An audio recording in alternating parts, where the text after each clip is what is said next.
Your Excellencies, mevrouw de voorzitter, dear colleagues, vice rectors, dear colleagues and alumni, distinguished guests, dear students. It is with great pleasure that I welcome you all here in our promotion hall and also all attendees online to this Ambassador's Lecture. Actually, the third in the current academic year. In the fall, we already welcomed UK Ambassador Martin Shearman following the Association of the United Kingdom to Horizon Europe. And later on, OECD Secretary General Matthias Cormann was here with an inspiring speech on the role of education in society. Today, we are undoubtedly in for another very interesting evening of dialogue with His Excellency Fu Cong, the Ambassador of the People's Republic of China to the European Union, who will talk about the academic interactions between the European Union and China. As most of you probably know, KU Leuven has been working with a select number of top research-intensive universities in China for a long time and more intensively for the last 20 years or so. And that, in the same period, we have seen an increase of the number and the quality of Chinese students at KU Leuven. This has grown significantly. This increase of Chinese students is following the trend that we have seen for international students more generally. To just quote one number, we count almost a doubling of the number of incoming degree-seeking students international since 2017. And in the same period, we also have seen a significant increase of international doctoral students. This internationalization of universities is happening in an era where the world is changing rapidly, some say. In this period, China has developed into a country with increasing global influence and impact. This is not in the least the case in terms of the very high quality of its academic institutions and the research performed, also linking basic research with societal impact and applications, the importance of which cannot be underestimated in the worldwide efforts to find solutions to major global challenges that we are facing all together. We are living a time in which a better understanding of each other's culture, values, languages, views and intentions is more crucial than ever. Recent evolutions in the global geopolitical situation have made for an ever more complex and challenging context in which we, as a leading European and globally oriented research university, are trying to find a workable playing field for academic collaboration, both in research and in education. Intense but sensible cooperation with the top research institutions worldwide, not only but also with China, is vitally important for us as a knowledge institution. How to achieve this in a way that is compatible with our core values and world views as a European research university keeps us busy. We are therefore intrigued by the possibility of hosting Ambassador Fu Cong at the Chinese mission to the EU to come and share with us the views of China on how mobility and higher education and knowledge exchange through culture exchange and youth could play a positive role in this. This idea to rekindle this effort stems from the visit that the European Union leadership paid to President Xi in Beijing in December of 2023. They together decided to restart the so-called high-level people-to-people dialogue that was put on hold during the COVID pandemic. This restart is intended for later this spring, and the open conversation we are having tonight, we are very much looking forward to this open conversation, is meant to contribute to the preparations of this revamped dialogue. After the anticipated keynote address by Mr. Ambassador, we will pass the floor to Professor Roel Leus.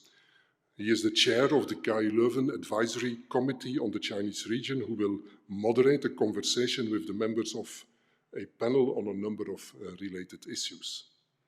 There will be a short statement on our institutional approach, as well as short testimonials of professors with personal expertise in working on and collaborating with China and Chinese universities. As always in this Ambassador's Lecture format, you, as appreciated audience, only the people being present here in the live audience, will have the last word in an open Q&A session. But first, it is my honor to introduce His Excellency Fu Cong, Ambassador of the PRC to the EU, as our keynote speaker of tonight. Ambassador Fu was appointed as Ambassador to the EU in December 2022, after a long and distinguished career as a mostly multilateral-oriented diplomat with a focus on international organizations and disarmament. At different times in his career, he found himself appointed in different capacities to the United Nations institutions in Geneva and Vienna, intertwined with responsibilities for multilateral relations and disarmament at the Ministry of Foreign Affairs in Beijing. Ambassador Fu has been trained as a jurist. Mr. Ambassador, the floor is yours.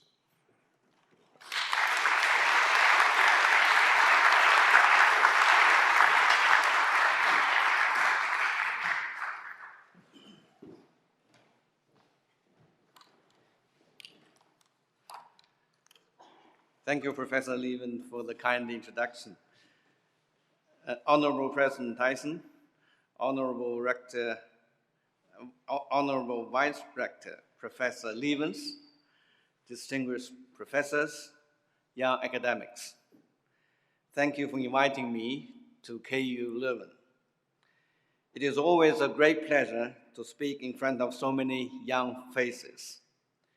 Before the lecture, Professor Levens and other professors kindly showed me around the university hall and gave me a brief introduction of the KU Leuven.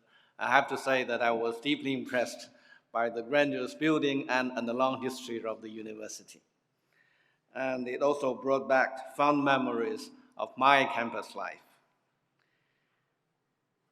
You are on the campus of one of the most prestigious universities in Europe, and indeed in the whole world. Over the extraordinary course of 6 centuries of endeavor, the university has hosted world-renowned scholars, promoted humanistic studies, and development of natural science in Europe. And I was told just now that there is a long history of a connection between China and this university, and I was very proud. And it has this university has suffered wars. I was told that the building was totally burned down during the 2 world wars, and that shows the disaster that a war can bring to the people's life and to a world-renowned university like this. And it has suffered closures and countless political turmoils. But the academic pursuit in the spirit of KU Leuven has never failed to exist, which helped to shape minds and make an impact on the world. Next year, KU Leuven will celebrate its 600th anniversary. Please allow me to say happy birthday to all of you in advance, and wish you another century of excellence and inspiration. Let me say a few words about the education in China. And education in China has also had a long history. If you think of the Chinese history, it can be traced back to the Western Zhou dynasty of more than 2,000 years ago, when schools for noblemen and the commoners were established nationwide.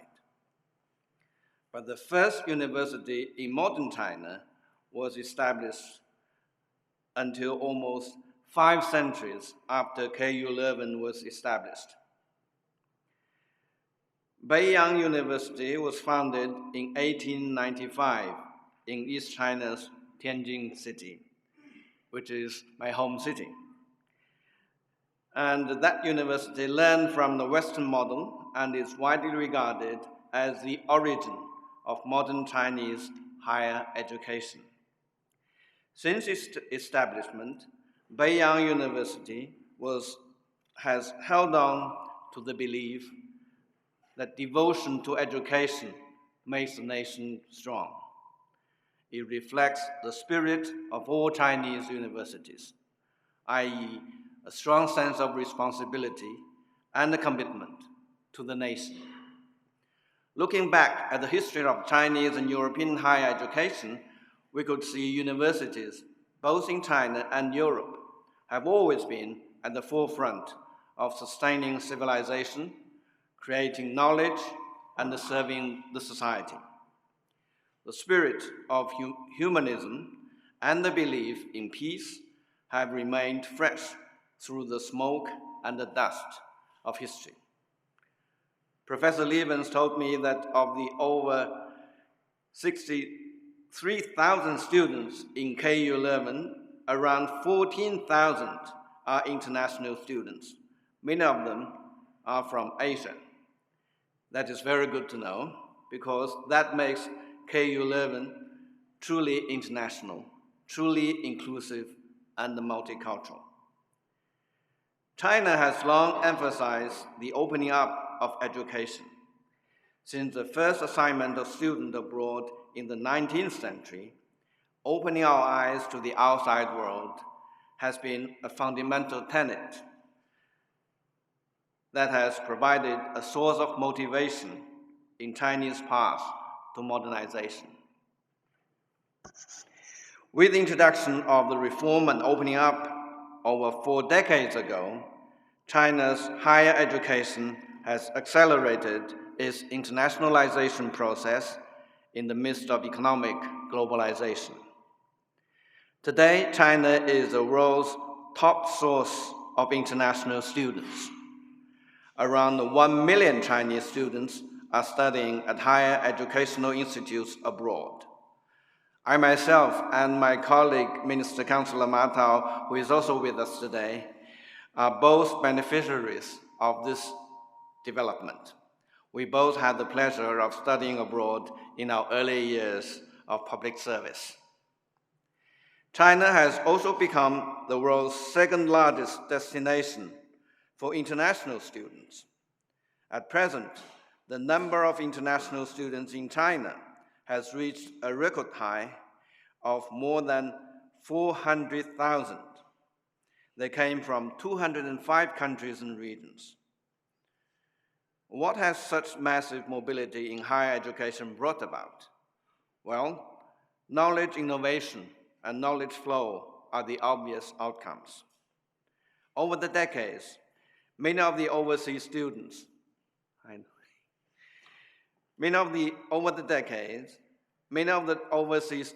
who studied in China are now builders of their countries in Asia, Africa, and indeed in the entire global South. In the case of China, about 80% of the students returned from their overseas studies between 1978 and 2019. Many of these returnees are playing important roles in China's modernization drive.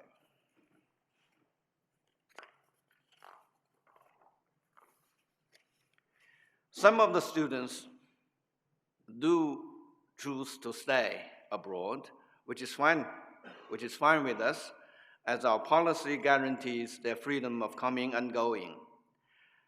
I had the pleasure to meet with some of the Chinese scientists in Europe last year and find that many of them have become the backbones of their host countries. Students' mobility goes beyond talent and the knowledge exchange. It is a vehicle of cultural change, cultural exchange, and dialogue. I can give you an example. A French student by the name of Numa, who is doing a PhD at Huazhong University of Science and Technology in central China, once described his life in China as a cultural odyssey, and said that when he heard the familiar tunes of Dvorak, Symphony No. 9 from the New World at a local concert hall, he felt as if he had never left his hometown, although his hometown is actually thousands of miles away.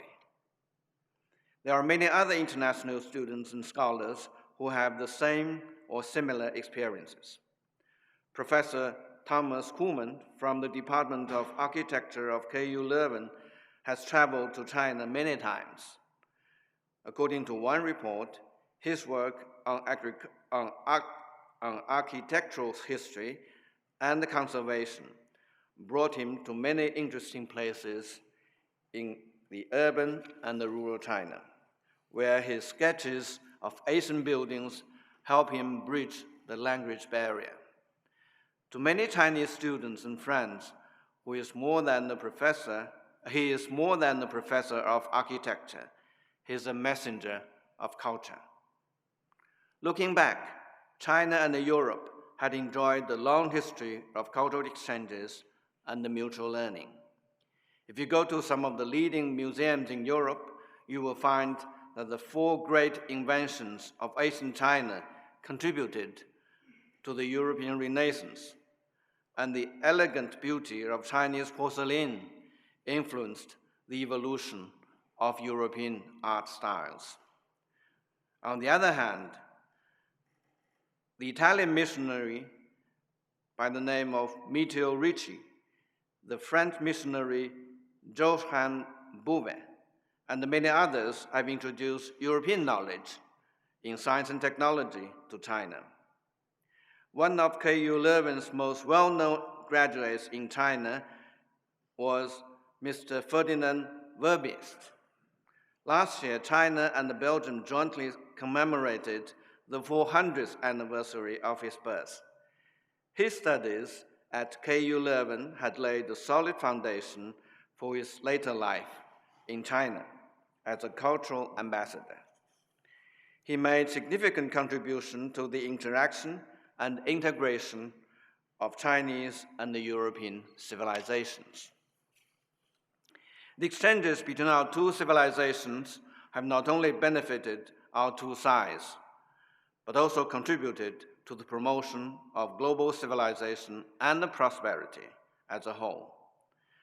For example, the Asian Silk Road was not only a trade route that went from China to Europe, but also transmitted cultural exchange, including theatrical performances, dance, music, and art.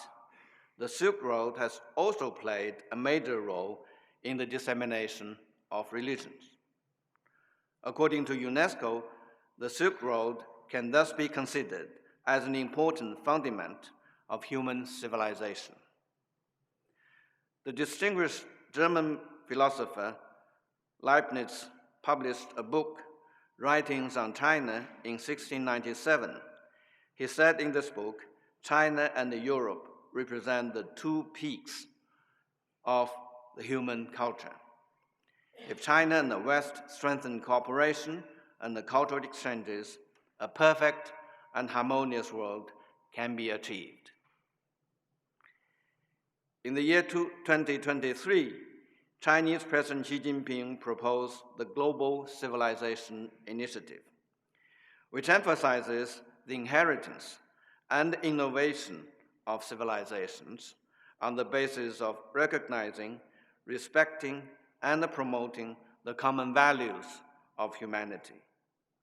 China will promote civilizations through diversity and through differences, thus building a global community of shared future through exchanges and cooperation.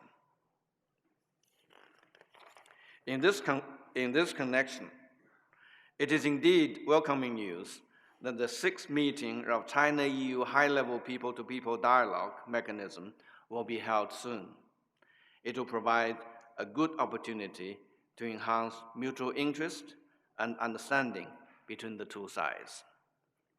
Ladies and gentlemen, young academics, I would also like to take this opportunity to update you on China-EU relations. Last December, I was back in Beijing to receive the 2 presidents of EU, when the first face-to-face summit was held in Beijing since the pandemic. There were in-depth discussions and a broad agreement between the leaders of the two sides to enhance mutual understanding and trust, manage our differences appropriately and responsibly, and strengthen the stability and the reciprocity of the China-EU relations. I have a strong feeling that the overall China-EU relations is in a better shape today than the past few years. Differences still remain, and misperceptions still exist, but there is growing recognition that the healthy and stable China-EU relationship serves the interests of both sides. And the summit helped to set a new direction for the bilateral relationship. There is also stronger interest and commitment in strengthening dialogue and cooperation in key areas such as trade and investment, green development, digital economy, artificial intelligence, geographical indication, intellectual property, export control, and many other areas as well. A number of established mechanisms resumed function in the past few months. Before coming here, I just saw off Ambassador Li Hui, China's Special Envoy for Eurasian Affairs. This is his second visit to EU in the second round of his subtle diplomacy on the Ukrainian crisis, which will also take him to Russia, to Ukraine, Poland, Germany, and France. China stands ready to engage with all parties concerned, including the EU, on issues of global peace and security.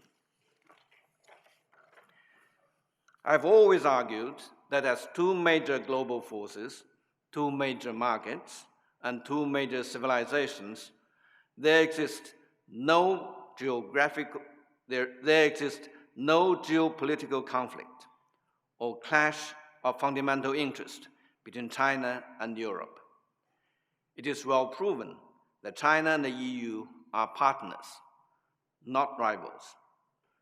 Between the two sides, there is more consensus than differences, more cooperation than competition. When it comes to promoting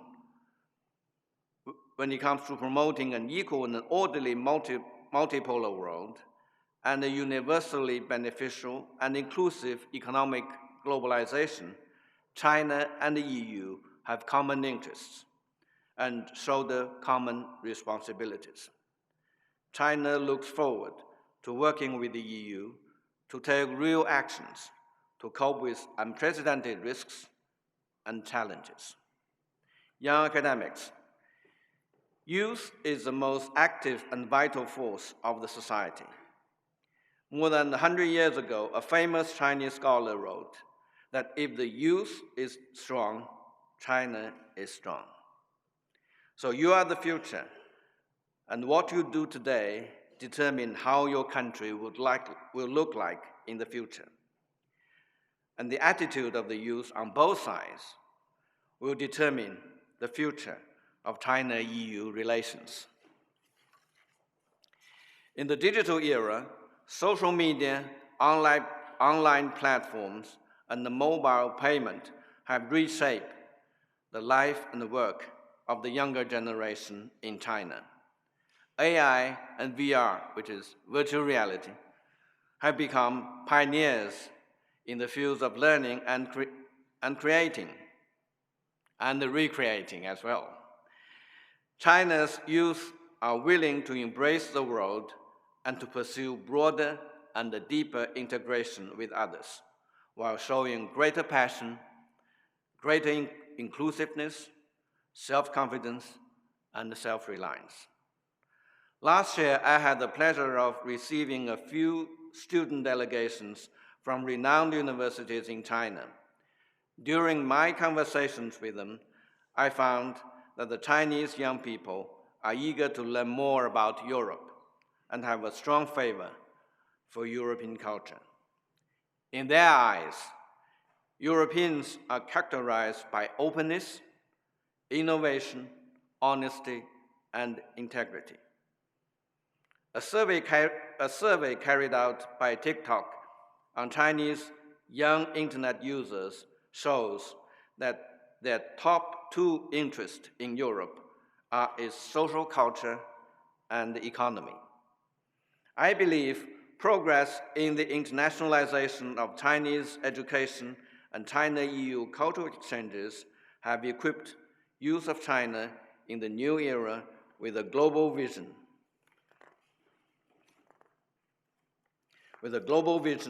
And with international experiences.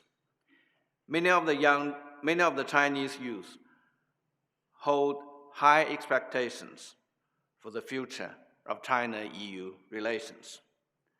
Such positive attitudes deserve to be valued. It is my hope that frequent interactions between young people in both China and Europe will be strengthened through multiple channels. They will pave the way to a stable China-EU relationship based on mutual understanding, consensus, and common aspirations, thus bringing more stability and positive energy to our world. In this connection, and before concluding, please allow me to make a small advertisement for the EU Window Chinese Government Scholarship. It is a full scholarship established by China's Ministry of Education for candidates from EU member countries under the framework of China-EU high-level people-to-people dialogue. The purpose of this program is to expand student exchanges between China and the European Union. The scholarship covers both major studies and the Chinese language training. If you are interested in studying China and experiencing the Chinese culture, please visit the website of the Chinese Mission to the European Union, or contact my colleagues from the education section. So that concludes my presentation, and thank you very much for your kind attention. Thank you.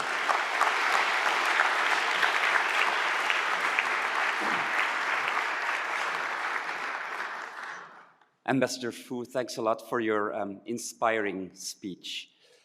The next part of this session is a panel discussion, and so we will take 1 minute to change the setup of the room a little bit. We'll be back in 1 minute.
Okay, so thank you again, Ambassador, for this inspiring speech. Now that we are all seated, I'm the chairman of KU Leuven's advisory committee for the Chinese region. Our advisory committee is one of the regional committees of KU Leuven, which means also that KU Leuven has put forward China as one of the key focus areas of its international policy. And so we are very glad to be able to host this ambassador's lecture and exchange ideas on collaboration and interaction between China and the EU. The next part of this session is a panel discussion in which we will first ask the panel members to explain their views on a number of topics, and then afterwards we will also have an open Q&A from the audience. Let me first briefly present our panel members. Besides Ambassador Fu, we have also our Vice Rector for International Policy and Interculturality, Professor Peter Lievens, who took the word already at the start of the session. We have Professor Doreen Emmers from the KU Leuven Chinese Studies Group, as well as the Department of Economics, and also Professor Xing Yang from KU Leuven's Department of Chemical Engineering. Thank you all for your presence.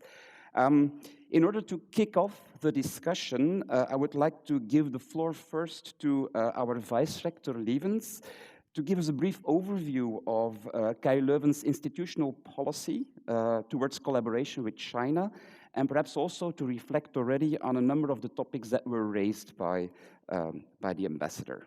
So, please. Thank you, Professor Leus. Let me first start by thanking you, Mr. Ambassador, for this very inspiring and very optimistic view on the collaboration between China and Europe, and also the openness to stimulate all the interactions between academia from the two parts of the world.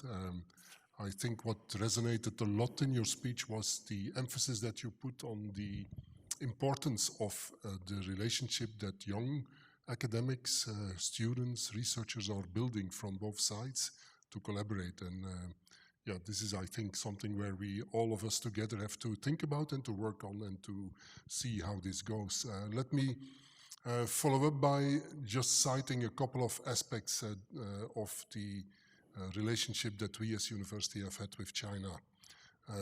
And I will also, my job requires, I think, to do so, cite a couple of numbers.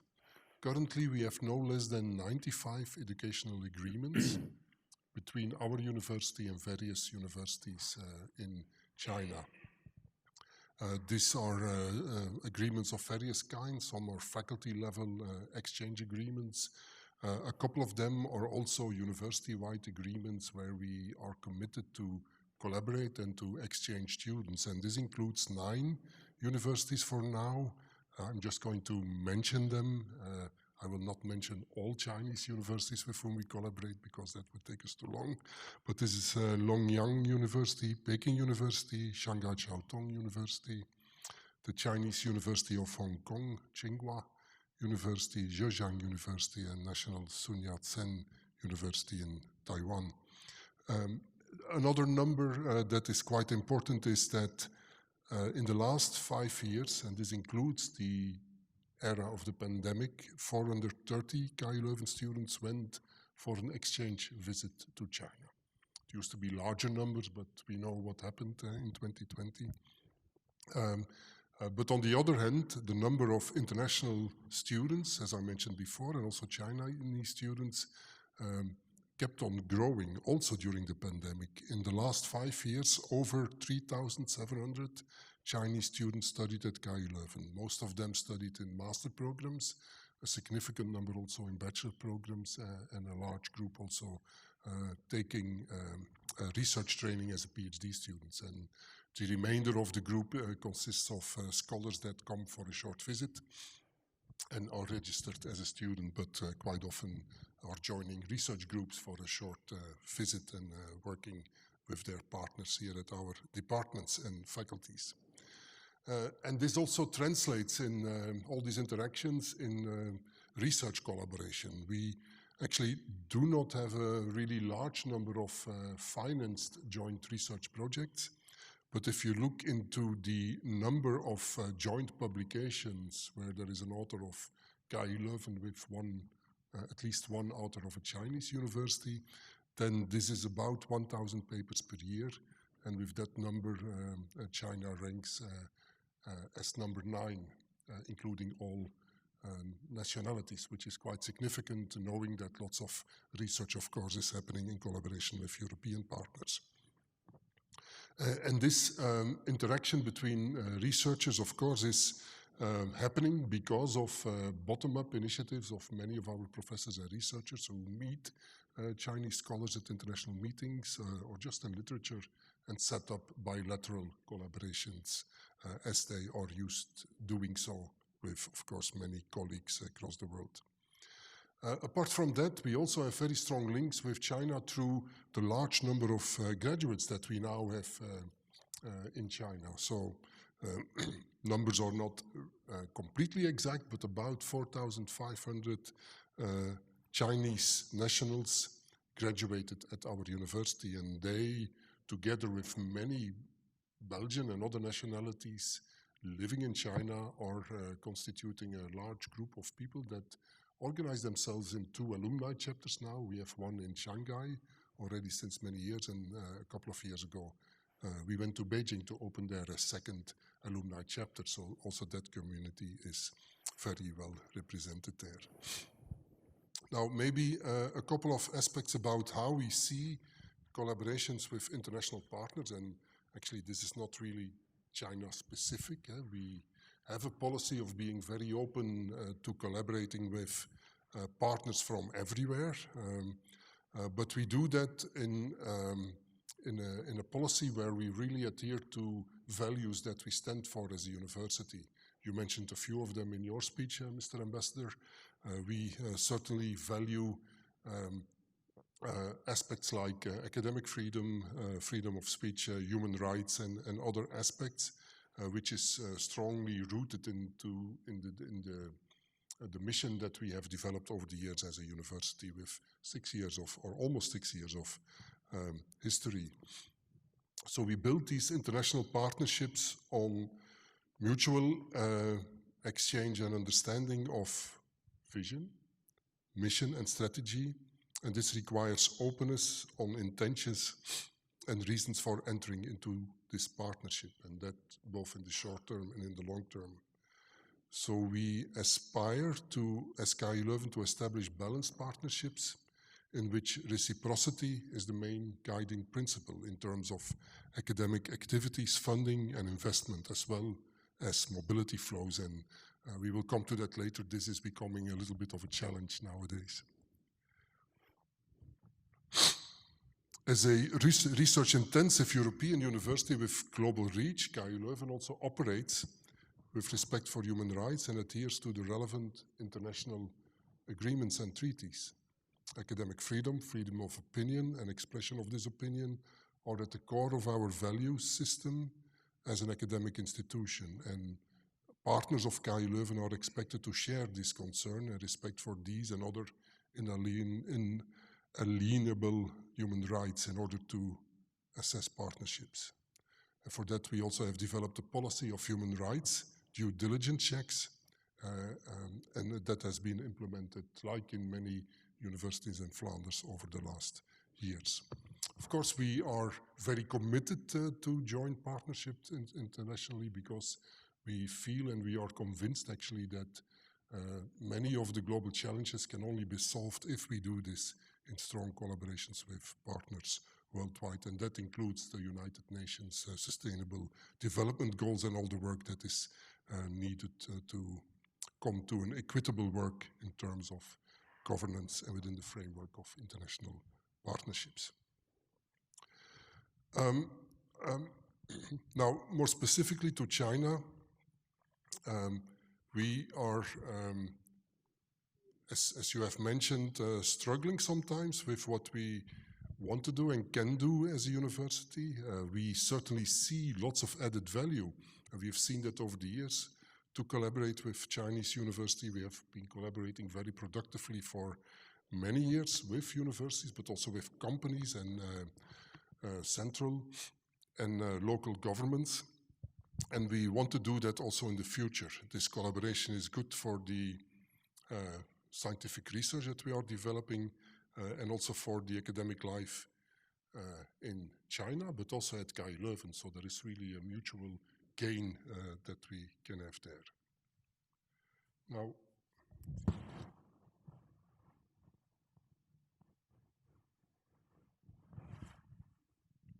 At the same time, we are also very much aware that vigilance may be needed. You undoubtedly know from your post that the European Union has, in some documents, described China as a systemic rival. You, and I'm glad to hear that, saw us rather as partners instead of rivals. And this is certainly something that we have to work on and to discuss about. I hope that this conversation will contribute to that. But of course, whenever we are doing research where there is a potential for use of this research in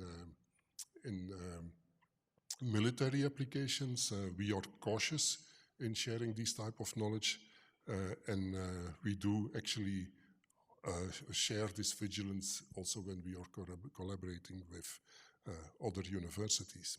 So that implies that whenever we are setting up interactions and collaborations with international partners, we do a due diligence test, not only for human rights of our partners and on the topic that we are researching, but also on potential dual use, misuse, and military use of this research. And if our ethical committee is of the opinion that there is a significant risk, then we may choose not to collaborate on these specific topics. And in practice, this leads to some limitations in which topics that we can work on together. For many academic topics, we are eager to collaborate with everybody in the world, but for some, this is much more complicated. And this is a point of attention that we certainly keep in mind. I think that with that I can kind of stop this introduction. To summarize, we are very pleased that you came here to have this open dialogue, and that you, as we do, have been stressing the importance of continuing to collaborate, to exchange academic ideas, to learn from each other, and to experience the advantages of the differences that we see in our different cultures, but also by joining forces to develop knowledge for our societies further. Thank you. Great, thank you, Professor Lievens. Well, we have a panel discussion, so there are replies immediately possible. I don't know, Ambassador Fu, whether you wish to reply immediately to some of the statements that were made. It should switch on automatically. Yes. Once again, thank you for the kind invitation, and Professor Lievens, thank you for the remarks. And let me first say that China attaches great importance to our relationship with Europe. And in our view, the people-to-people contacts or exchanges is one of the most important aspects of this relationship. And also exchanges between the universities and also the students is, again, an important part of this people-to-people exchange. So you can rest assured that China is very much in favor of university exchanges and student exchanges. That policy will not change. And the second point I want to say is that I think this kind of exchange is a two-way traffic. China has benefited from this exchange, and I'm also sure that Europe has likewise benefited from their exchanges with China, both academically and also in some other aspects. And thirdly, I think in order to really promote this kind of exchange, we should try to avoid unnecessary hindrances or interferences. And to be frank, I've been here for more than 1 year now, and my strongest feeling since I've come here is that there is too much politics in everything in Europe. And that is true in the case of trade, and that is true in the case of scientific cooperation. And in the case of university exchanges, what I think is important is that we should try as much as possible to avoid any political influences.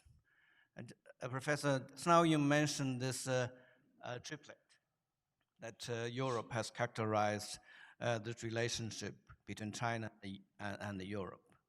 They say that China is economic, is a collaborator, is a partner, is a competitor, and also a systemic rival. And in our view, that is not that is quite a characterization of this relationship. Because in our simple mind, you can't be a partner, a competitor, and a rival at the same time. And in our view, we see this relationship as more of a partnership. Maybe to a certain degree or in certain areas, we can be competitors, like in the economic field. I think that is only natural and healthy. But to characterize the other side as a systemic rival, that can only hinder the cooperation between us. And actually, if you read some of the statements and remarks of the European politicians, you can already see that this kind of characterization is having a dampening effect on our relationship. And we don't think that is a good one. And coming back to the universities, of course, it is important to adhere to your values. And but we should try our best not to allow the politicization of these values. For instance, you mentioned many times human rights. Who can be against human rights, right? That is one of the common values that I mentioned that President Xi proposed. So there is no difference between us. But the problem is, this issue is being hyped up by some politicians to hinder the cooperation and smooth exchange between our two sides. That is something that is unhealthy, and that is something that we should try to avoid. And just now you mentioned reciprocity. As I said, the exchange between China and the EU is a two-way traffic. Both of us benefit from this exchange. So but if you put too much emphasis on the political aspect of all these things, it can only hinder.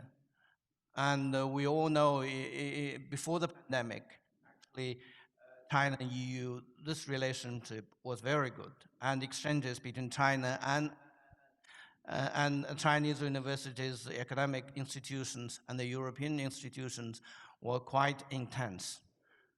And then the pandemic has taken its toll, and because of the cessation or sometimes the interruption of the human exchanges and interaction. But after the pandemic, now what we need to do is to do our best to revive this. But unfortunately, because of the political atmosphere in Europe, we know that some of the exchanges, academic exchanges, has been put on hold. And that is something that we don't think is correct. And of course, when it comes to you mentioned the dual use issues, when it comes to the scientific research, of course, each country and each side has the legitimate right to safeguard its security. But the question is, where do you draw the line? If you see threats, and security, in particular security threats, everywhere, how can you engage in an interaction? The latest, I would say, ludicrous example is the remarks by the US, by the American Secretary of Trade, saying that the electric cars that are running on the US and the American soil produced by China, at a switch, the Chinese government can put a stop to all those cars. And she said this creates a security threat to the American security. I think this is becoming the security concern has been pushed to a point whereby it becomes ridiculous, right? How can you imagine that the electric cars running on the street, all of a sudden, at the order of the Chinese government, will put to a stop, and then there is total collapse of the American society? That is a picture that some of the American politicians are portraying to their audience, to the American people. And I don't think, if that's what formulates the US policy, I think the whole world will be a different place, and then there will be no interaction between the countries, no trade between the countries. And I do hope that we will not see that happening, or we will not see similar politicians making similar comments in Europe, because that is becoming a ridiculous scenario. And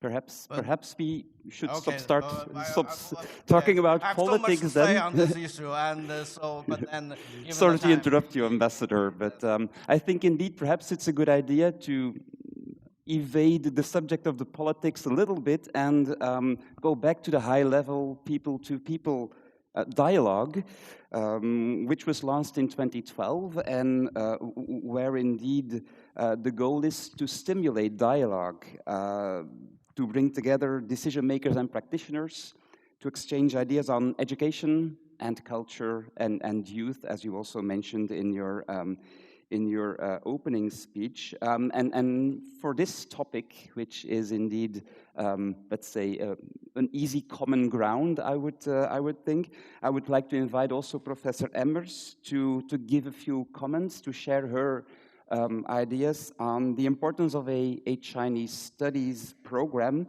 and academic exchanges for intercultural dialogue. We had the subject of mobility in higher education from the ambassador. So please, your views on this. Dear Ambassador 尊敬的大使, thank you so much for bringing so many interesting discussion points to the floor. And I think also to the sensitive political topics, it's crucial that we keep on communicating and have successful intercultural dialogue and mutual understanding, as you already highlighted. As a professor in Chinese studies, I would like to focus on what role Chinese studies can play in facilitating such mutual understanding. It hasn't been raised yet, but the numbers of our Chinese studies program, they increased from an all-time low in the early 1990s, which was just a dozen of students per year, to over 100 students by the early 2000s, and now dropped again to the all-time low in the current academic year. Similar trends are in fact observed in many Western countries. And this drop in motivation to study Chinese studies comes at a time where understanding between China as the new global superpower and our countries is more important than ever. I think we all agree on this. So what can our Chinese program, or a similar type of Chinese program, and exchanges in general in education and research contribute to this? And here, I was thinking earlier today, I would like to raise mainly 3 points at this moment. And please, if it's too long, Professor Leus, do stop me. So first of all, this type of programs do educate the future generation of China scholars. As soon as students enroll for this type of program, they're immersed in the Chinese language and culture, need to study all kinds of aspects of the region, the society. But of course, there is just so much you can learn from classroom-based activities and textbooks. Some things you can only grasp and really understand when you actually go to the location, in this case China, and interact with the people and the communities. And that's why we continue to encourage all of our students to go to China and study abroad. And in this context, I want to gratefully acknowledge the support of the China Scholarship Council in providing scholarships for many of our students. Because for many of our students, this is a transformative experience.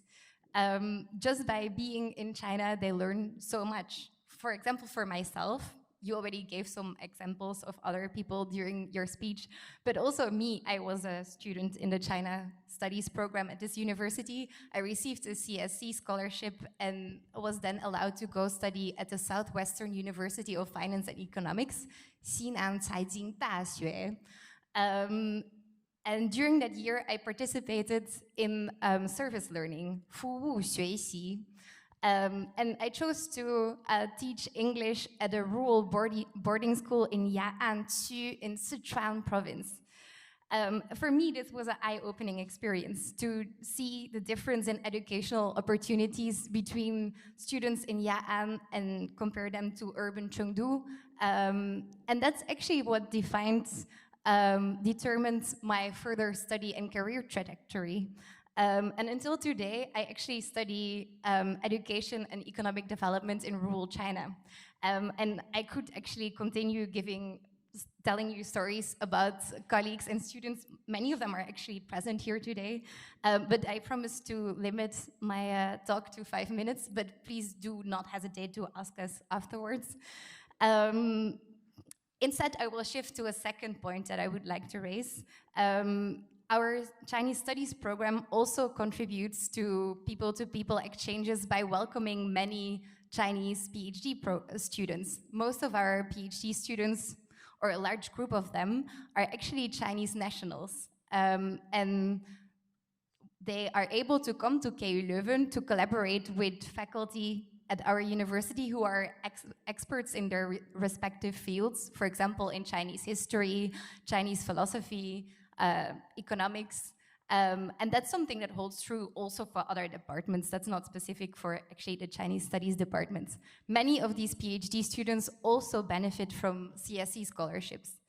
And that brings me to the third point that I would like to raise, and that's the fact that people-to-people exchanges are very important to build lasting international research collaborations. As China scholars, for our research, we heavily rely on our research networks, which we have been able to make throughout the years by traveling to China, interacting with Chinese scholars, and building lasting relationships. Some of my more senior colleagues, they have this type of relationships that have already lasted multiple decades. And for now, I would just like to end on the hopeful note that we hope to continue these relationships for many more decades to come, or as you said, for another century. So thank you so much for giving me the time to contribute to this discussion.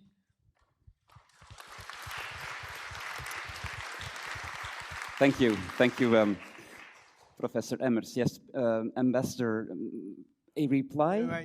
I did just, I think, thank you for your remarks. And I feel very much encouraged, especially by a young person like you who actually can share the experience that you have had in China. Indeed, actually, through my year in Brussels, I've been saying this, that if you really want to understand China, please come to China. Don't just read that appears in the Western media or what the politicians tell you. Actually, some of them are just purely misinformation. And if you really want to understand China, please come to China.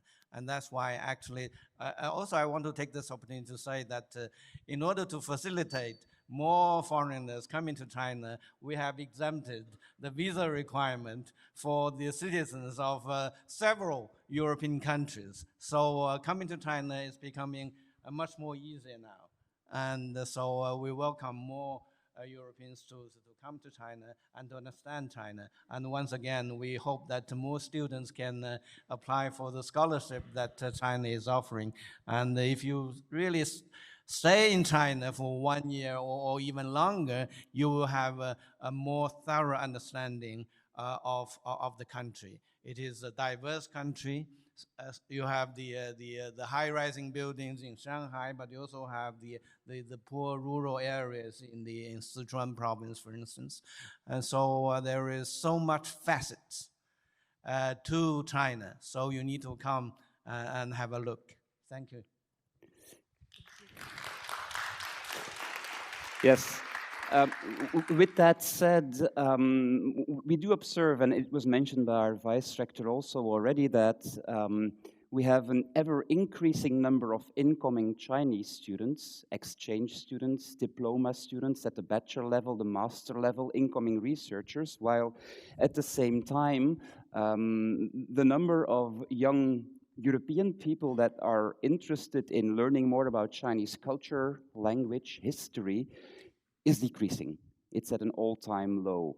We are also not sending our diploma students in other departments to China that often anymore. We have a number of exchange slots that we're not filling at high-profile partners. So perhaps an open question to all the committee, to all the panel members: what are we doing wrong? How can we foster more interest in the Chinese region from the part of our young people? Well, indeed, actually, since I've come here, I've learned that indeed the interest among the young people, the European young generation towards China has decreased somewhat, and actually that puzzles me, and I don't see why that happens, and especially for why there is a drop in the interest to study in China. And so as far as China is concerned, we are encouraging. As I said, we are actually going out of our way to facilitate the entry into China and make the lives of the foreigners as comfortable as we can in China.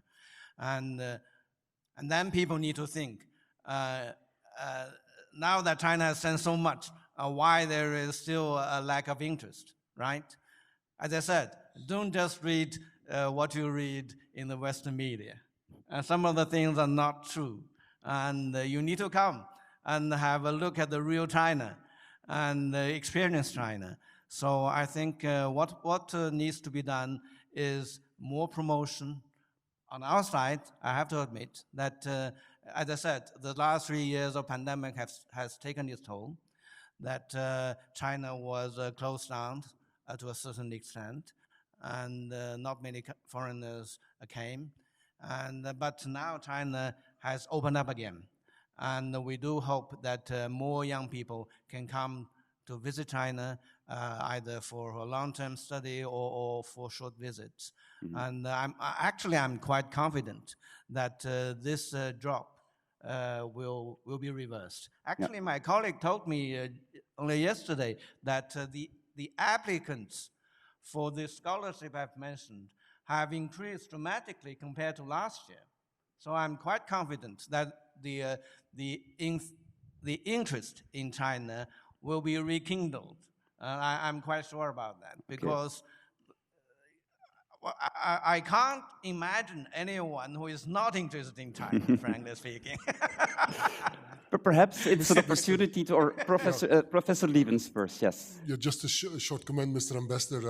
I want to reassure you, I've been in China several times, many times. The first time 20 years ago, and actually what I notice is that indeed there have been lots of evolutions in this period of 20 years. Even in the gap between my last visit before the pandemic, which was in the fall 2019, and my last visit 4 years later, which was last November, I noticed that the society really has changed a lot, and it always is a pleasure to feel and to experience the hospitality and the warmth with which you are welcomed at partner institutions. So this is certainly not an issue, and we will do from our side our best to make sure that we continue with these exchanges. One thing, and I just wanted to comment on what you said before on this electrical car statement. What clearly is the case is that there are many more electrical cars now on the streets of the major cities in China than there are here. So just two statements on that. First, there are many engineers or engineering and science students in this room, I think. You can think about what challenge it would be to, with just one simple intervention, build an Internet of Things that can really stop all these cars at the same moment. It's quite a complicated job. Experts probably say it's not impossible, but it would be a tremendous thing to do. And the second thing, if this really would be an issue, I think your country is in much more trouble because you have much more electric cars running on your streets, just as a side note. Okay, thank Actually, you. I would say that we are quite at ease having so many American cars on the Chinese street and European cars on the Chinese streets. We're not concerned that at the order of the American or the president that all of a sudden all the cars produced in China all of a sudden stop in the highways, or for that matter, the European cars as well. And talking about the electric cars, indeed, China is moving very fast in the electric car industry. But actually, that is because of that demonstrates the importance that China attaches to the environment, to the climate change. And the Chinese government put out many policies that encourage the development of the electric cars for the purpose of meeting with the challenge of the climate change, and that's. Frankly speaking, according to the appeals of the Western politicians, including the European politicians, they were told us that the internal combustion cars are polluters. Now you need to revert to the clean energy, and China did exactly that. And now the industry has come out, and then now the European politicians are saying, oh, China is actually flooding the electric cars to the European market. Frankly speaking, I don't think that is a true description of the situation. Because if you look at the streets in Belgium, for instance, how many Chinese electric cars can you find? It's not flooding, huh? And secondly, what's wrong with exporting electric cars to Europe? Even today, I read an article saying that if Europe wants to have this the decarbonization objective achieved, you cannot exclude the electric cars from China. You cannot exclude the import of the solar panels, for instance, and other clean energy equipment. Because China is helping the world, so the world should be thankful to China. But now we are told that China is actually flooding the world with all these things. First, it's not a bad thing, right? If all the cars in Europe has turned to clean energy, is it a bad thing for Europe? I don't think so, right? And, Mr. Ambassador, I see that you're overly enthusiastic to talk about trade and politics and economics. Right?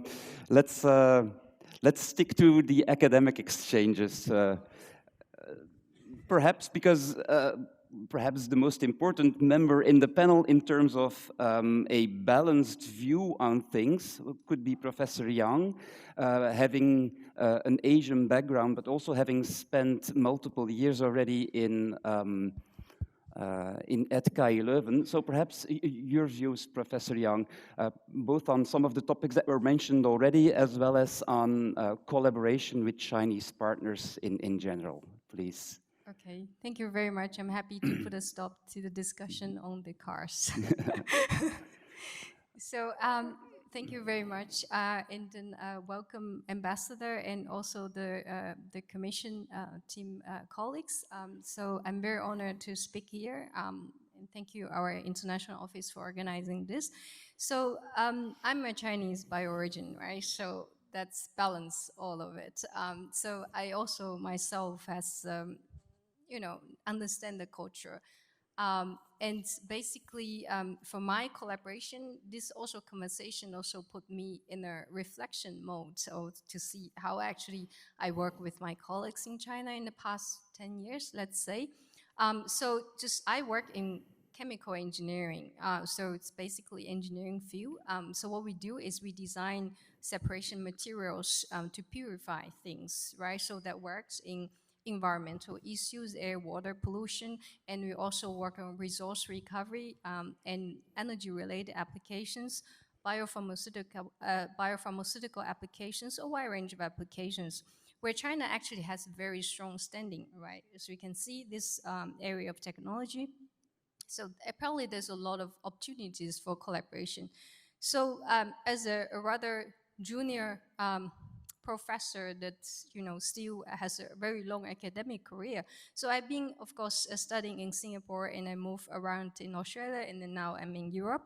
So in the past 10 years, I'm collaborating with my colleagues in China, and mostly two colleagues that I know very much in person. So if I were to look at the way that I collaborated with them, so I think I would classify into three manners or ways. So the first one is through national projects. So we actually, have been involved in several national science foundation projects in the past as an advisory and also as a participant. So, and also with Hong Kong and also with the mainland China, quite a few universities, so where the project actually aims to deliver some scientific outcomes and very fundamental projects. So we publish quite a lot of nice papers. And the second way, of course, as I said, right, the first way is through those research, but it's not real financed research, as Rector Levens was saying. So basically, it's through still other funding channels. We are still exploring some bilateral funding channel. The second way of collaborating is actually through pure scientific research. So it's based on complementarity. So for example, my colleagues works on designing a material to make into membranes for separation, while I work on mathematical modeling so that we can actually really complement very well and produce nice publications. And that also leads to the third way of collaborating, which is to exchange, people-to-people exchange, right? Exchange students, scholars, and visiting professorships. So that's what we've been doing in the past 10 years. So what I did actually when I was in Australia, I helped to establish those joint master's programs between several universities in China and also in Australia. So and that actually gave the students in a mutual position to actually visit each other, produce nice outcomes. And from all of these visits, and they produce good joint publications. So if I were to look at the way that they worked, it actually, I feel a sense of achievement, because also we are sort of strategically building up the collaboration towards maybe a future funding opportunity. We have involved Chinese partners in some EU Horizon projects. So also, the bilateral projects through the Founders Science Foundation, Founders Research Council. So of course, but when I look at the challenges, one of the big challenges I see is that there is actually very limited financed or financial means for us to officially collaborate. And this is my third year of coming to Belgium, so the only time that I see is the bilateral projects between the National Science Foundation of China and also the Flanders FWO. So, but that is also a very competitive process. And then it has put in a stop now. So at least we have to, with my Chinese colleagues, we're still building up the collaboration and to actually see whether there is any future collaborations. Another challenge is, to our students. I myself also host quite a few Chinese scholarship or CSC students. So I guess one of the things, it's not an issue, but it's one of the things is the Chinese students adapting to this Belgium or Western culture. So one of the issues, the challenge is communication. I guess as myself, I don't see a problem because I can speak the same language and I understand where the culture comes from, though I can help them to adapt much better. But with some of my colleagues, it really sometimes becomes a challenge. So that's why I always advise my students to be a bit more open, right? To really respect the culture and learn from the culture, and also give as a foreigner, right? So to really benefit from this experience. So in summary, so I guess my collaboration in the past has really been, I guess, as a rather young professor, and I guess I gained a lot from these collaborations, and more strategically towards bigger collaborations. And yeah, I hope that in the future that we'll have more firmer collaborations that will to be continued. Thank you very much. Okay, thank you, Professor Yang. Thank you.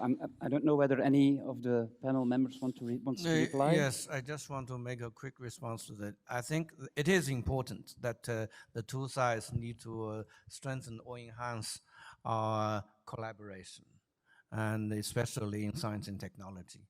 And I think, and on that account, once again, let me reiterate that China is open.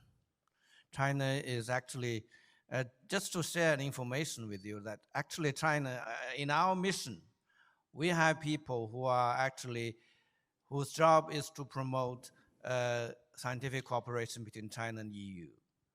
We have been constantly urging our EU counterparts to be as forthcoming as we are.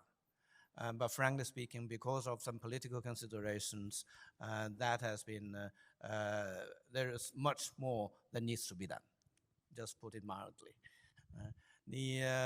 But you can rest assured, China is open to the cooperation between China and EU.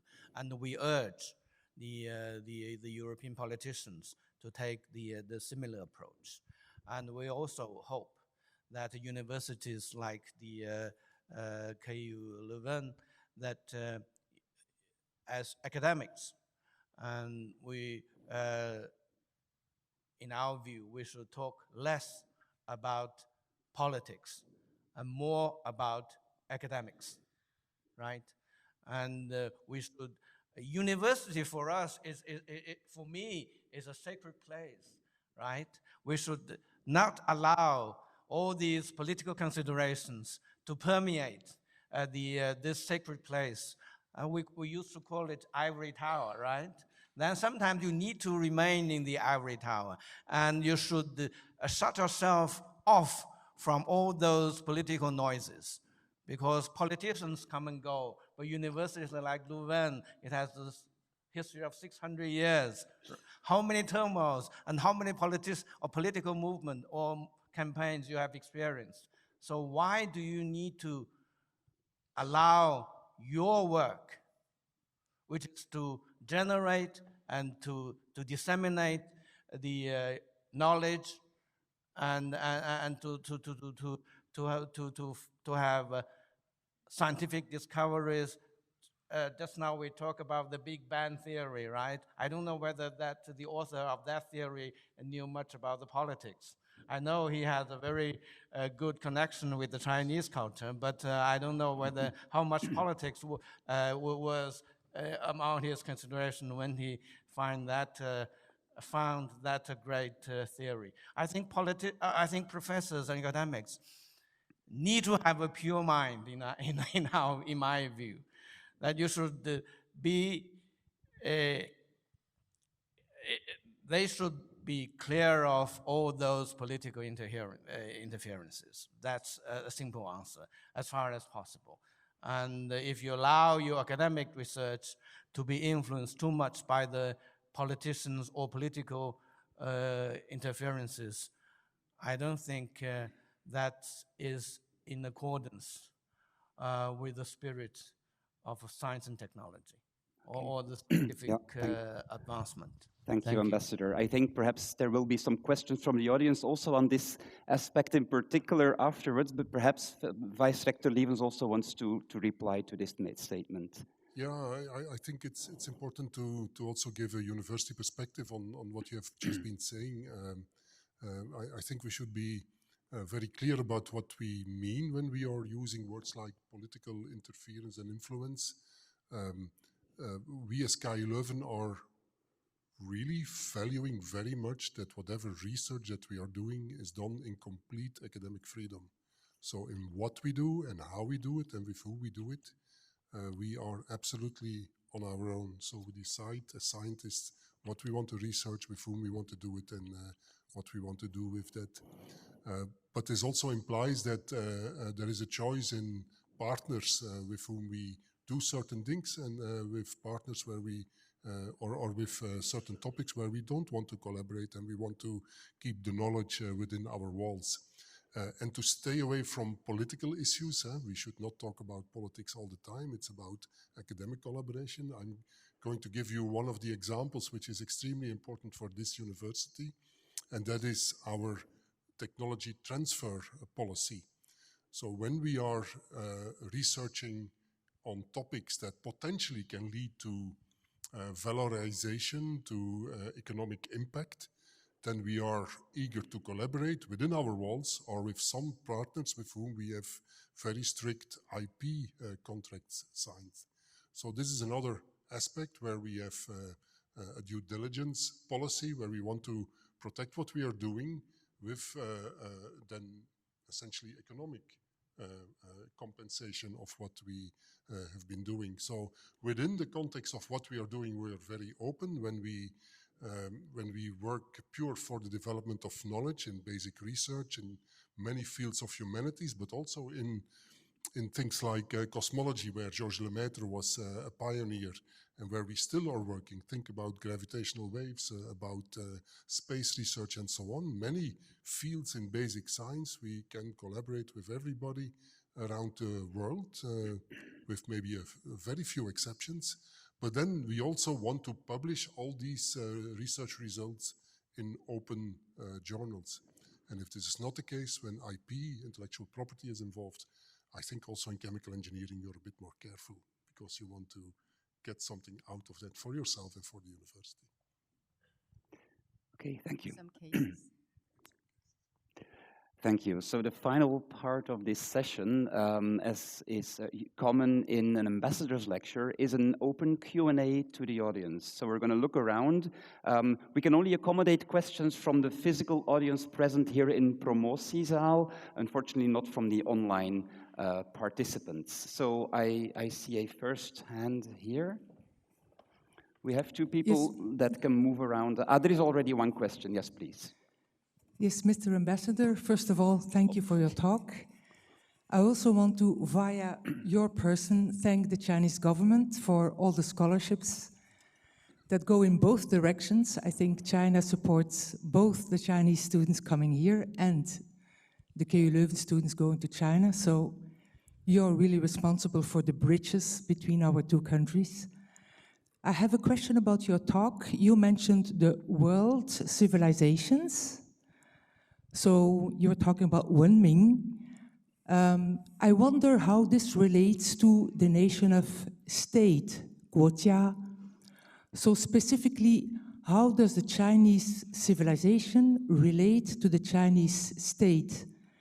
And do you see in the future that this stress on civilizations will somehow influence the importance or the meaning of states in the world? Thank you. That is a very profound question. And yes, it relates to the political theory, right? Actually, some people say that China is a civilizational state, that actually China is so big and it consists of so many ethnicities, so many smaller ethnic groups, that it is more than a nation state. But actually, in our case, we don't see the separation between civilization and the state, because China, throughout the history, the one unifying theme of the Chinese civilization, if you can call it, is to unite the country. The civilization should exist under one unified country. And that's why if you look at the Chinese history, there are times when China is one country, and there are times when China is actually divided into different parts. But then you can always see, but even during those tumultuous days, when China is not unified, there is always this major theme that China needs to be unified. So that's why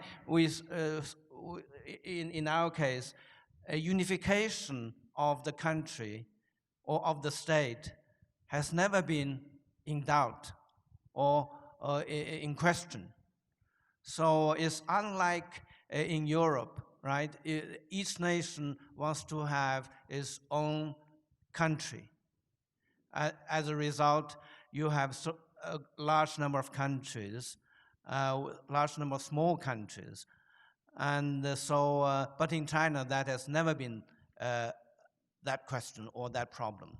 Even at a time when China is divided, there will always be people who will strive for unification. So that's why there are periods of division, and then it always ends in the unity of the country. So for us, civilization, you can put it simply, in the Chinese case, civilization equals state.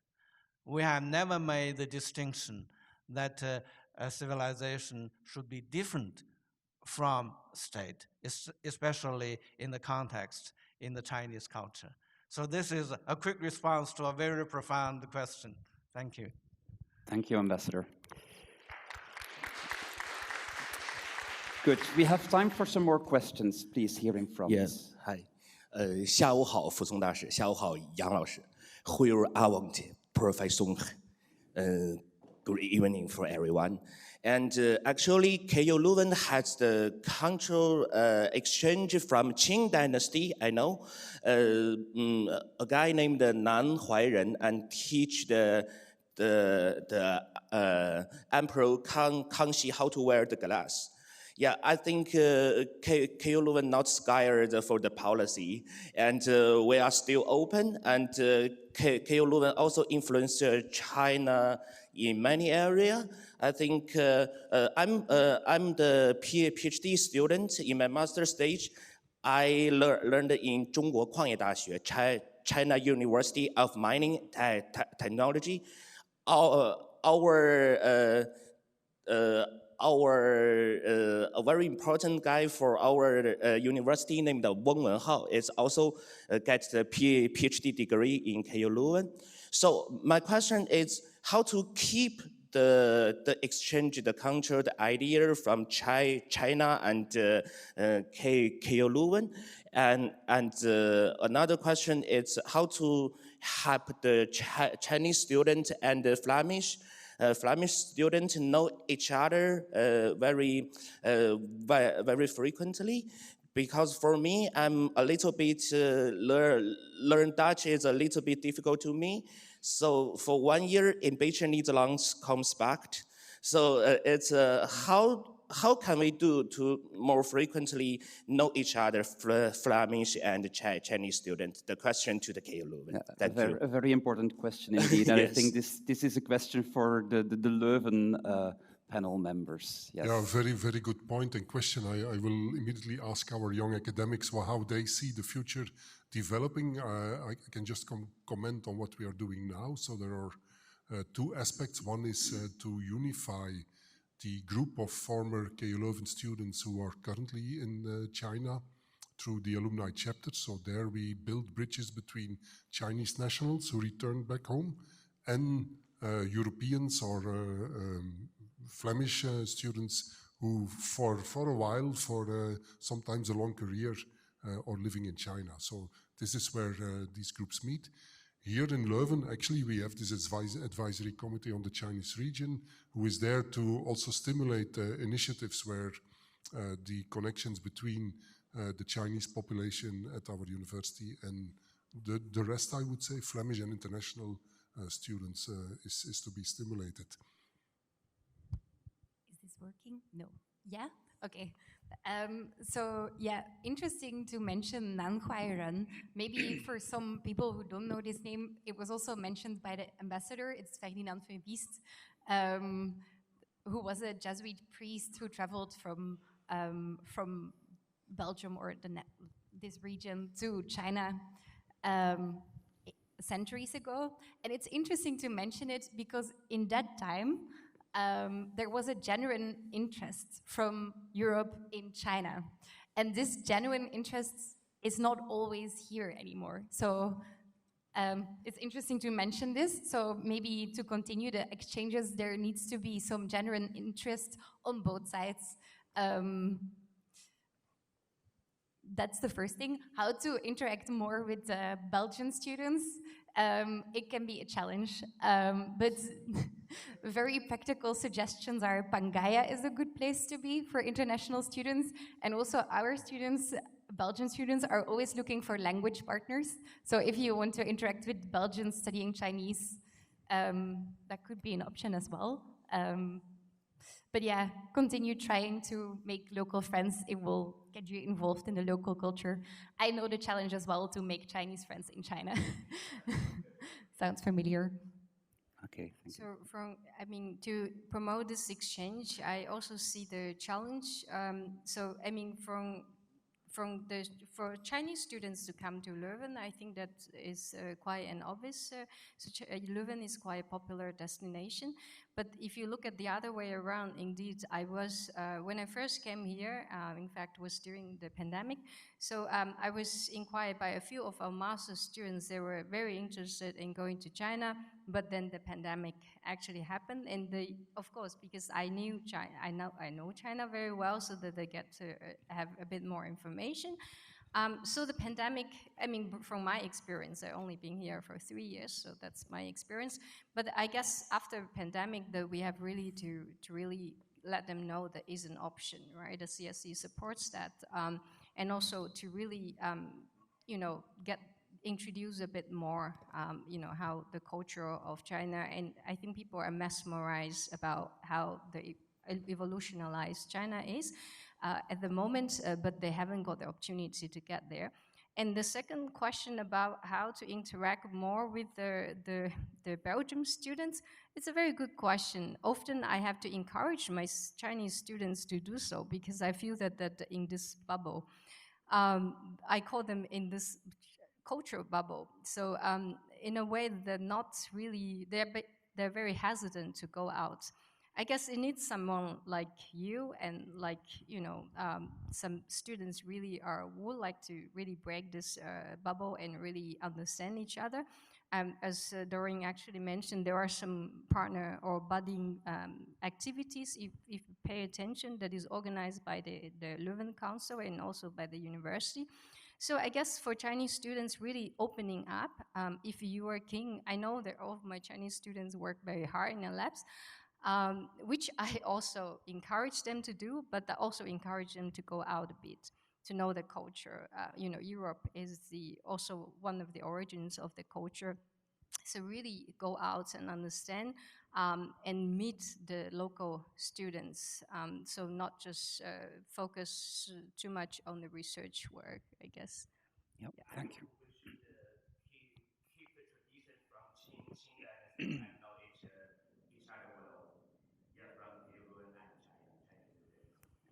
China. Professor Lievens wanted to add something also. Just a short remark. I really appreciate all the scholarships that are granted by CSC, but I, for the record, also would like to mention that both KU Leuven and the Flemish government are also offering scholarships for our students to go to China. So I just want to make clear that also from our side, we are supporting these type of exchanges. Duly noted. Thank you, Vice Rector. I think we have time for a few more questions. I see some hands in the back there. Thank you. Good evening, everybody. I am referencing, I have some really good female friends who study in the chemistry department and the biomedical department, and they also had a lot of great experience with Chinese students, but they also had some less great experience with female students, with Chinese students, excuse me. For example, I'm going to give one more extreme example, but I have a friend who works in the laboratories here in the chemistry department, and one Chinese student assumed for a few days that she is the cleaning lady and not a fellow student. So my question is, I've done my research also a little bit, seeing that China in the latest UN Gender Inequality Index is ranked 79th, and most of the European countries are ranked more higher. First of all, what is China doing to improve the gender? The report also referenced ingrained gender roles in Chinese society. So first of all, what is China doing to improve gender equality in China? And more specifically to the KU Leuven and this topic, what should I advise, or what should you advise my female friends who interact with some gender biases and gender roles that exist within Chinese students? Not all, I don't want to generalize, and I know they don't mean bad, but how should they interact with some biases? Thank you. Yeah, thanks. I think especially the first question is for the ambassador. In terms of the gender equality, actually, maybe I'm too naive. For me, it has never been a problem. Actually, looking at the students here, we see more female Chinese students than the male Chinese students in Leuven, right? If that is the case, then that tells a lot about the gender equality in China. And the more girls are coming out to study abroad than boys, actually. And another example is that in the public service, actually, I'm from the foreign ministry. Then actually every year we recruit more female colleagues than the male colleagues. And so I think as a matter of policy, there is absolutely no problem. But I do recognize that in terms of at the society level, there are some maybe the parents pay more attention to boys than girls, and especially during let me be frank, especially during the period when we have this one-child policy. But now, actually, since that policy has been lifted, so I don't think the situation can only improve. Let me put it that way. But seeing the report of the United Nations, an organization where you worked, how then you explain that China is ranked 79th, and now you are here arguing that there isn't really a problem with gender inequality in China. Like the United Nations says, there is some problem, it's not perfect there. And then my question is, seeing that they also reference gender biases that may exist, not in the whole population of China, seeing that the United Nations found that it exists, how should students here or in the West or in Europe interact or react to some not deliberately mean, how should they interact and react to such interactions? Or do you argue that such interactions don't happen then? Can I also react, if this works? Yes. Hello? Okay, sorry. To me, it seems as if it's not working. But so I have to say this example where this person thought she was a cleaning lady does not necessarily mean that they assume that females cannot be PhD students, because in China there is a lot of female PhD students. But you can have a lot of misconceptions because of cultural differences. So I can imagine this could also really be an accident. So the best thing to do is to just explain it and talk about it with the students, because I'm pretty sure many of these accidents are not caused on purpose, and when you talk with someone you might find some common ground, and I think this is the type of common ground we're all looking for in political debates about China. So that's one thing that I wanted to mention with regard to gender inequality. I would say in schools there is no gender inequality anymore. I actually looked into the statistics. Girls actually start to outperform boys, especially in high-income households, and especially in urban China, which means that they're catching up with the West, where also, on average, girls outperform boys on most test scores. On the work floor, there is still a pay gap, but the gender pay gap is also something you see in many other countries because there is a childbirth penalty. But just to say, on the work floor, I think in high status jobs, there might still be some improvements to do because, for example, if you look at the highest level of politics in China, the Politburo, there is no females in there at the moment. So I guess there is some room for improvement at the highest levels. Of course, there is always room for improvement. That's undeniable. Yeah, but what I was saying that in terms of the government policy, there is absolutely no discrimination. But I'm not saying that in the Chinese society, so everybody is having the same perception or concepts. And so in some rural areas, still, well, there are so many stories whereby when the family is poor, they can only afford one child to go to universities, for instance. They always give preference to boys. That is a sad fact. But then that actually has more to do with the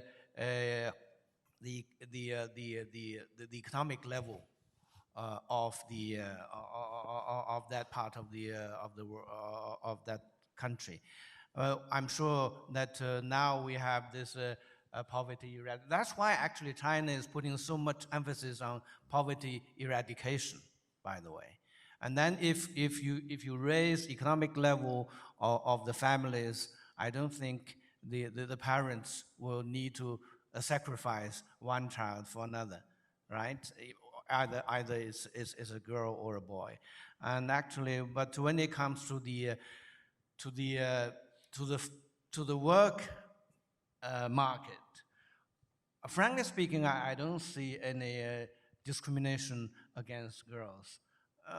My daughter earns much more than her male former classmates. It depends on whether you have that education that is required and what kind of a background that your own upbringing and also your own efforts. But in terms of the government policy, in terms of the regulations, and also in terms of the society as a whole, there is absolutely no discrimination. Yeah, sorry, Ambassador, thank you. I think for the sake of time, we should interrupt this particular question here. I'm going to look for perhaps one final question. The lady over there, perhaps? I don't know whether, yes. Thank you for giving me the chance to ask the final question. Considering that we are talking about an improvement of cultural communication, or at least communication between students, I wonder, because I'm actually from the Chinese Studies Department, and I would like to follow up with Professor Dochin's question, because you, Ambassador, my question is addressed to you. Concerning the communication part, you keep saying that China is open to the world, China welcomes the, students or foreigners to come, but I wonder, how could you expect like a Belgian teenager to come to China, to be willing to come to China, when he's not interested, when he or she is not interested? And I understand that for us, because I study Chinese philosophy, I'm passionate about Chinese philosophy, I can also not fathom a world in which no one is interested in China, but that seems to be the situation for the moment, and we can see that Japanese studies and Korean studies are rising because of pop culture, because of their soft power, and what would you think would be a possible solution for the current situation? Thank you. Well, indeed, indeed, we need to do a better job in promoting China, and that's what actually I'm doing now. and also, I also call on our Chinese students to do the same. Everyone is a cultural ambassador here. You need to make people more interested in China, more interested in the Chinese culture. And so, yes, we need to do much more, of course. And and also, again, on the other side, we also hope that the European mass media and others can also give accurate portrait of the Chinese society. When talking about the soft power, TikTok is a very good example. When the Chinese influence, when you have the Chinese successful company, what do you get from the European politicians? They try to ban TikTok, right? Actually, TikTok is only a means, a platform, well, to know more about the Chinese culture and everything. And you talk about the soft power of South Korea and Japan. Indeed, they are doing very well. But China can also do well.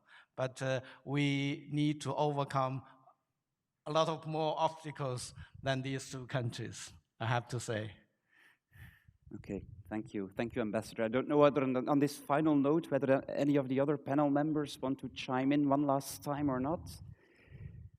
Yeah, I just appreciate that the ambassador is willing to share all the ideas to make China more popular amongst our young generation. And I also call upon you and your fellow Chinese citizens to make I-11 more popular in China still, if this is at all possible. Yeah, thank you. Okay, thanks a lot. Unfortunately, I think there's a lot of food for discussion. We could have continued this for another hour, but the program, we are already overrunning the time. So unfortunately, we have to round off here. I'm going to thank all the panel members for their presence, for their contributions, and of course, in particular, Ambassador Fu for his contributions, for his insights, for his enthusiasm as well. Thank you, Ambassador, for your lecture. Thank you all for attending.